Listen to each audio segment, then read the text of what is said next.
560, মানে দুটো ঘড়ি কিনেছে 560 টাকায়। একটাতে করেছে 15% লাভ এবং অপরটাতে করেছে 10% লস। ঠিক আছে, then he neither gain nor loss the cost price of each watch.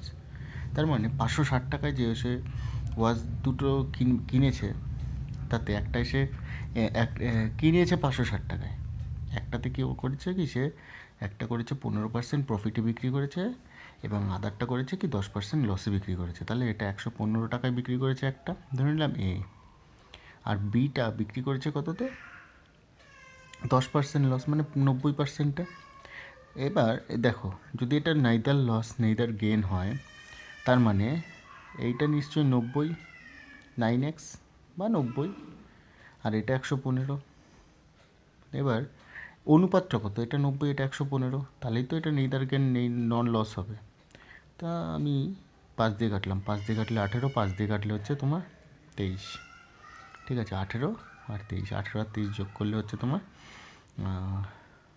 8 আর 3 11, 2 আর 1 3 আর 1 4। ঠিক আছে, তো দেখো এটা না মানে তোমার আলটিমেটলি না কোনো বেরোবে না। যাই হোক, অঙ্কটা অন্যভাবে দেখি। দেখো 560 টাকা ছিল, 560 টাকায় তুমি কিনেছো দুটো, একটাতে তুমি 15% প্রফিট করছো।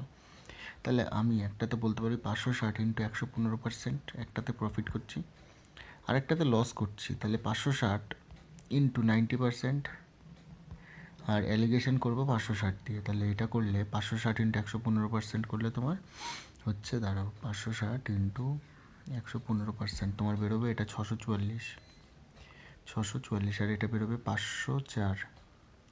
এটা এলসিএম, এটা ডিফারেন্স নিলে তোমার বেরোচ্ছে হচ্ছে 56, আর এটা ডিফারেন্স নিলে তোমার বেরোচ্ছে হচ্ছে 84। 7 দিয়ে কাটলে হচ্ছে 7, 8 7 8 56, 7 12 84, 4 দিয়ে কাটলে 2, 4 দিয়ে কাটলে 3, তাহলে 3 আর 2 5, তাহলে 5-এর ভ্যালু আমার বেরোচ্ছে 560।